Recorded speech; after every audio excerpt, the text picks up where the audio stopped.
Good morning, everybody, and welcome to Daily Red Devil. Before we get into today's video, please do me a small favor. Make sure to drop a like on this episode and be sure to subscribe to the channel. We're just about to hit 41,200 subscribers, so please go and do that if you haven't already.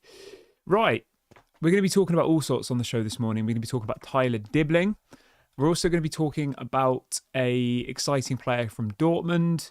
And we'll be talking about some outgoings as well. But as always, I like to start my shows off with a question. I like to get some interaction going. And the question is this. If you could sign one player this summer, realistic, don't say like Mbappe, who would it be?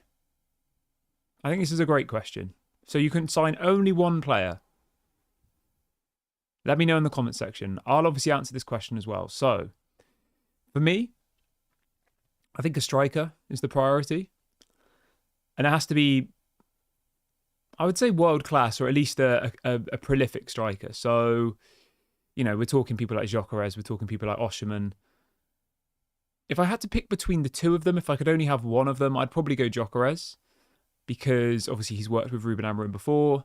And I think, I know his wage demands would be considerably less than what Osman's are. Osman's apparently asking for £250,000 after tax, which is about 400 grand before tax, which is crazy. I would go Gyökeres. If I could pick one player, that's who I would go for, because I think we do need a striker, somebody who Rasmus can kind of learn off. I don't think Rasmus on his own is enough. So yeah, that'd be if I only was allowed one player this summer, I would go for Gyökeres. But again, I want you to let me know. Get in the comment section. Who would you go for? Let me know your thoughts below.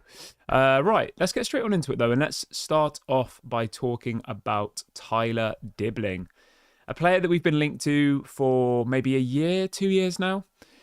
And you've got multiple journalists this morning here in the UK saying that Manchester United have opened official talks with Southampton about the summer signing of Tyler Dibling.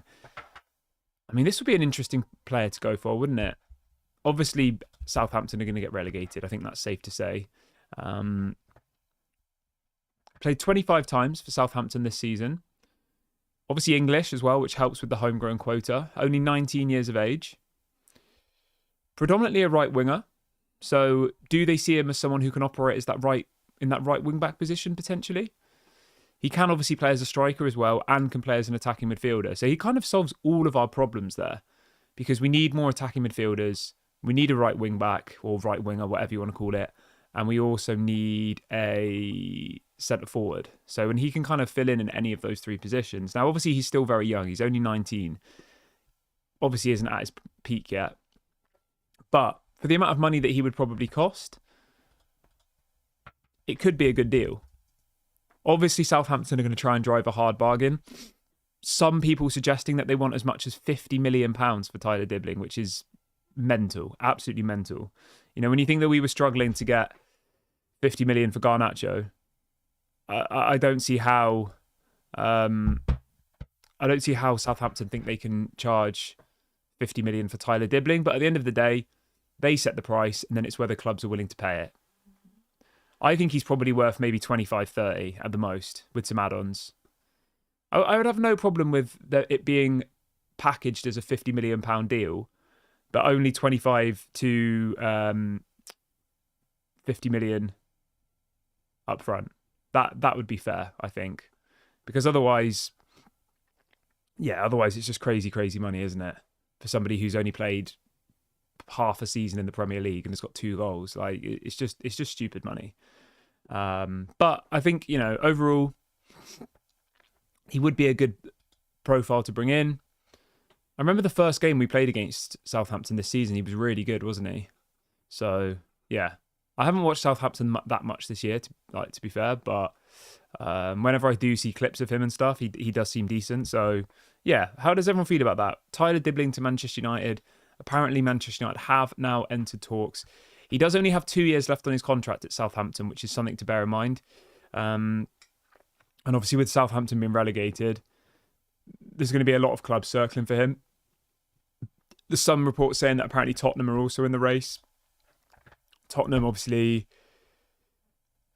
usually spend quite big, don't they? I know the Tottenham fans seem to say that they don't, but they have got a bit of a track record of spending quite a lot of money on, I don't want to say average players, but,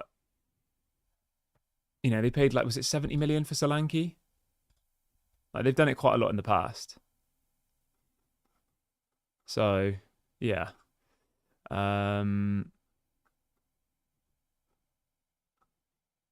Okay. But yeah, let me know what you guys all think about that one in the comment section below. Very interested to know your thoughts on Tyler Dibling. Right. Let's see what people are saying in the chat. What's everyone saying this morning? Everyone who's just joined the video, make sure to drop a like if you haven't already.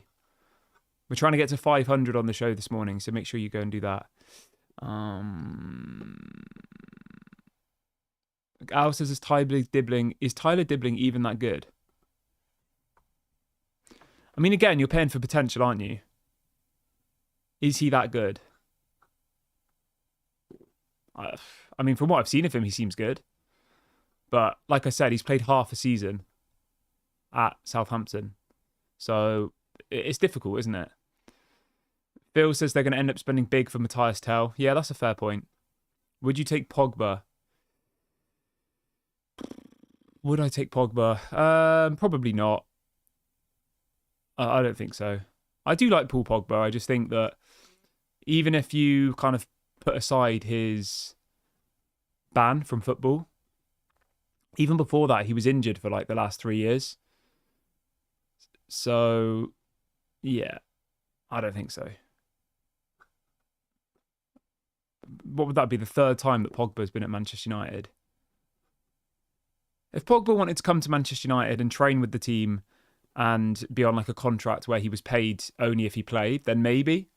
But he's not going to do that. You know, he could go to Saudi probably and earn $500,000 a week. He could go to the MLS and probably earn $500,000 a week. Like, Man United aren't going to want to pay Pogba the type of money that he would want to come to Manchester United. And for that reason alone, it's not worth it when you look at his track record with injuries. So, in short, the short answer is no, I wouldn't sign Paul Pogba. Does Frimpong still have this release clause? That's a good question, actually. I'm not entirely sure. Let's have a look. I think the release clause was removed last summer. Let's have a look. It says that he's got a release clause of 40 million. Fabrizio, yeah, let's have a look. So Fabrizio Romano says that Jeremy Frimpong will have a £40 million release clause this summer. Multiple Premier League clubs are interested. Okay. I mean, that would be a good deal, wouldn't it? 40 million for Frimpong. It does say that apparently Liverpool are interested, though. Obviously, if Trent goes, Frimpong would be the natural replacement, wouldn't he? I think he'd be a great replacement for Trent, to be fair. Apparently Manchester City are interested in him as well. Obviously, they got rid of Kyle Walker. So I would love to see Jeremy Frimpong at Manchester United, but I think the chances of us being able to pull that deal off are very slim, especially when you factor in that Man City and Liverpool are both in the race. Both of them will be in the Champions League. One of them's probably going to be the Premier League champions. Man United are probably not even going to be in the Europa League. Well, we're definitely not going to be in the Europa League or the Conference League. The only hope we have is winning the Europa League, which will get us in the Champions League. So, yeah, I think the likelihood of Frimpong coming to Manchester United is very, very small. I can see him in a Liverpool or Man City shirt. I would put money on that. But would I sign him? 100%. I definitely would. I think he's an absolutely quality player. So, yeah. Chris says we should have gone for Tony. I agree, mate. I like Tony. I said in the summer that we desperately needed a striker. But it didn't happen. And, yeah, goals have been our big problem, really, this season, haven't they? We don't concede that much, really. Like, we do obviously concede some goals, but not a crazy amount. I've got my window open. It's freezing in here. Chris says 40 million for Frimpong would be an amazing deal. Yeah, it would be. But like I said, he's not going to come to Manchester United or Liverpool. I doubt. Maybe if Ten Hag was still here, maybe. But even then, I still think it's unlikely.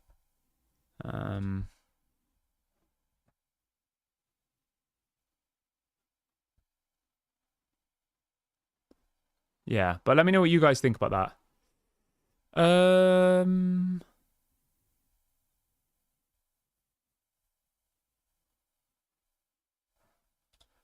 Okay. Let's see what else people are saying. What else have we got? Somebody says we should sign Tonali. Wow. That'd be all right, wouldn't it? Can't see that happening. Chris says that Jed Spence from Spurs has been good this season. Yeah, he's quality, mate. I like him. Malp says we need to go for Diogo Costa. Onana is a great guy, but he's not the answer. I would agree. I said this on the show a couple of days ago that, you know, we can sign any outfield player you like, but whilst you've still got Andre Onana in goal, we're not going to win anything of any substance, I don't think. Because over a long period of time, Onana is going to cost you points in the Premier League from mistakes. So I actually 100% agree with you. And I would say, and this is going to be a bit of a shock for some people, but, you know, I asked you at the beginning of the stream, what if you could only sign one player, who would it be? And I said, we need a striker, Gyökeres. The second player I would go for would be a goalkeeper. And I know people are going to be like, what? We need a centre-back, we need a right wing-back, we need another midfielder. I would go for the goalkeeper because I think everything builds up from the goalkeeper and he doesn't instill confidence in the rest of the team. And I think that if you had a goalkeeper who doesn't make mistakes and makes the rest of the team confident, it's not just about the mistakes, to be fair. There's loads of things that annoy me with Onana. It's his coming for crosses. It's his ability to start counter-attacks. The amount of times we have a counter-attack on and he just kind of like walks around the box with the ball in his hand and then the counter-attack's gone. We used to score loads of goals from really quick build-ups from the back, didn't we? And now it's like, all right, I'll get the ball, I'll walk around for 10 seconds and then I'll just pass it to one of the defenders who will pass it back to me and then I'll go long. And it happens like, if you watch a game and count how many times that happens, you'll be honestly shocked. Every single game that happens, you know? So yeah, that would be my second one. What about Cole Palmer? Wow. We are absolutely dreaming this morning. That would be lovely, wouldn't it, Fred? Cole Palmer would be a dream signing. Malps, the plant is looking good, isn't it? It really has bounced back very quickly, so that is good news. Ellen says, I think our defence is the best part of our team. Yeah, our defence is stacked at the moment. When you think of how many centre-backs we've got about 7 or 8 centre-backs. And when you also consider that Luke Shaw, Dalot, Mazraoui can all play as centre-backs in this system. And then you've got Aiden Heaven, Martinez, Lenny Yoro, De Ligt, Maguire, Lindelof. Like we've got so many centre-backs. We're stacked in that area. It's the other areas of the pitch that, you know, we're not looking particularly promising. Especially the goalkeeper in the striker situation, realistically. Somebody says, why would Cole Palmer want to leave Chelsea for United? I don't know. Who knows? Money. He's only on about 120k a week at Chelsea, I think. I'm sure they'll try and get him to sign a new contract, although he's on like a 10-year contract, isn't he? But yeah. Right, let's move on to this other player. Now, this is someone that's a relatively new name to me. Felix Nmecha from Borussia Dortmund. So this is coming out from Sport Bild, which is a pretty reliable German outlet. 2 million followers on X. They're reporting that Manchester United want to sign Borussia Dortmund midfielder Felix Nmecha and are willing to offer around £40 million. Now, this guy is somebody who I don't know that much about. I've seen him play a couple of times for Dortmund, but it's still a relatively newish name for me. 24 years of age. He used to play for Man City, which is quite interesting. He joined Wolfsburg in 2023 from Manchester City's academy. And then 2 years ago, he moved from Wolfsburg to Dortmund. He's been capped by Germany. He's got dual citizenship, though. I think he was born in England, from what I can see. He's a central midfielder, effectively, but he can also play as a central defensive midfielder and he can play as a central attacking midfielder. For me personally, I don't think this would be the player I would have gone for, but obviously we don't know what's going on behind the scenes. We don't know whether, you know, maybe Edison's already said he's going to somewhere else, or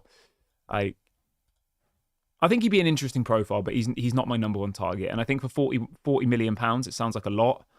I'm not convinced he's worth £40 million. Again, this is just speculation. This is coming out from German media. They might just be trying to drum up interest in a player. But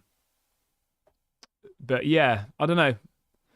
If there's anybody who watches Dortmund a little bit more than me, give me a bit more of an insight into this guy. Like, I have seen him a couple of times, but he's not somebody I watch every single week because I'm I don't really watch the Bundesliga that much, to be fair. Yeah, how does... I just realised there's no question. Let's see what people are saying in the chat. Michael says, with our financial situation, I don't think Jeremy Frimpong should be a priority. We need a central defensive midfielder, a goalkeeper, and a striker. Yeah, I hear what you're saying, to be fair, because obviously Ahmad can play in the right wing-back position. Yeah, I would agree. Yeah, my priority list would be a striker, then a goalkeeper, then a central defensive midfielder. Those three players. And then if you have more money to spend, I would probably buy a right wing back and then maybe a centre back. That would be kind of the order that I would go in. Oh, I'm tired today. Sleepy. Sleepy. I feel like the chat's not updating because it's just the same messages as it was a minute ago. Bob says that Tyler Dibling isn't defensive enough to play at wing back and we don't need another winger. Fair enough. There you go. Yeah, we need someone who's defensively sound, don't we? Ellen says Ahmad, Dallo and Dorgo can all play on the right. Yeah, that's a fair point. Very fair point. Because at the end of the day, like, we have plenty of wingers who could play on the right-hand side. And we're going to have to try and fit them in the team one way or another, aren't we? The Garnachos, the Ahmads, etc. Like, they're going to have to fit in somewhere. Well, not fit in somewhere. That makes it sound like we don't want them. But you know what I mean? Like, Ahmad could easily play in that right wing-back position. He has done it this season, and he was really, really good there. I think we scored our most goals and created our most chances when Ahmad played at right wing-back. So, yeah. Gominda says, what about Angel Gomes on a free? So the latest on Angel Gomes is this. Apparently, West Ham are trying to sign him on a free. And West Ham offered him £100,000 a week, and he rejected it.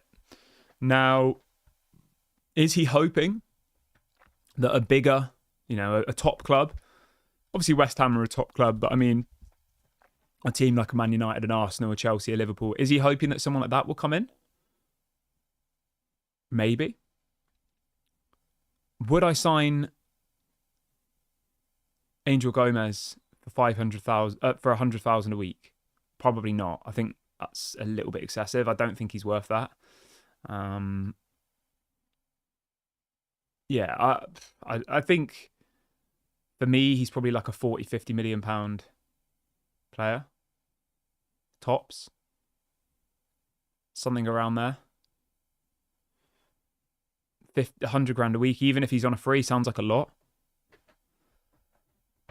But yeah, let me know. Like, would you sign? Do you think he'd be a good player to bring in, Angel Gomes? Obviously, he knows the club.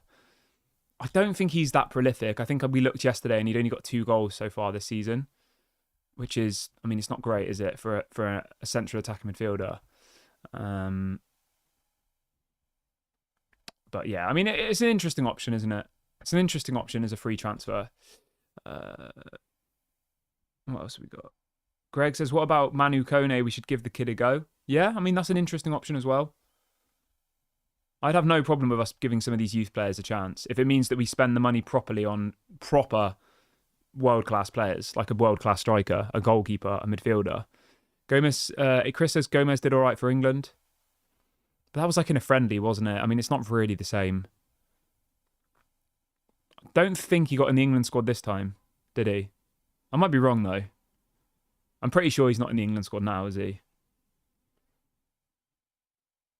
I would take him. I just think 100 grand a week is excessive. I think he's on about 10 grand a week at the moment. So he's getting 10 times his current salary at Lille. That's why I wouldn't. Jamie says, how's the nipper getting on? Yeah, mate, all good. All good. Yeah, he is now 9 weeks old yesterday, which is pretty crazy. Starting to smile, starting to be a lot more aware. So at first they're just a bit, they're just like unaware, aren't they? They're just like led there. Whereas now it's, you can see his eyes moving around when you move around the room and stuff, and like smiling and like, so yeah, it's getting to that point now where you're kind of seeing something, if that makes sense. But yeah, it's all going well. No problems really. Just the usual things, that everyone goes through, but nothing major at all. It's been all right so far. Thank you, Fred, for gifting 5 memberships. I really appreciate that. Everyone who's got a membership, make sure you say thank you to Fred in the chat. I can see Gominda's got one, Chris has got one, British Bulldog's got one, Addy's got one, and Declan's got one. So thank you very much for that. And thank you for asking as well, JMO, about that. I've not really spoke about it. I've already got him a Man United kit, yeah. I got him a baby kit in it. I haven't put it on him yet, but I will do. I'll get him in the Man United kit. I bought it before he was even born, and my friend for Christmas got me it's like a little, kind of like a baseball jacket, almost like a Man United baby baseball jacket. So I've got that as well. But yeah, everything's going good, man. Everything's good. That's why there's only like one video at the moment in it. I'm just trying to make it so I can do one video each day. In the summer, when the transfer window's open, I'll try and step it up a little bit again. But obviously, I don't want to overdo it. And yeah, trying to juggle a lot of things at the same time is quite hard, isn't it? But I think at the moment, one video a day, I assume you probably agree, one video a day, bring you all of the news that's happened in that 24 hours is probably enough, isn't it? But in the summer, it's so fast. There's so much going on that there will be more videos, more live shows, more content. But at the moment, it's a little bit slower. But anyway, thank you so much for watching, everybody. I'll be back tomorrow morning as normal. I hope you all have a lovely day, whatever you're doing. If you're in the UK, I think it's meant to be sunny today, so that's good. Don't forget to drop a like, leave a comment, subscribe. I'll be back tomorrow. Bye for now.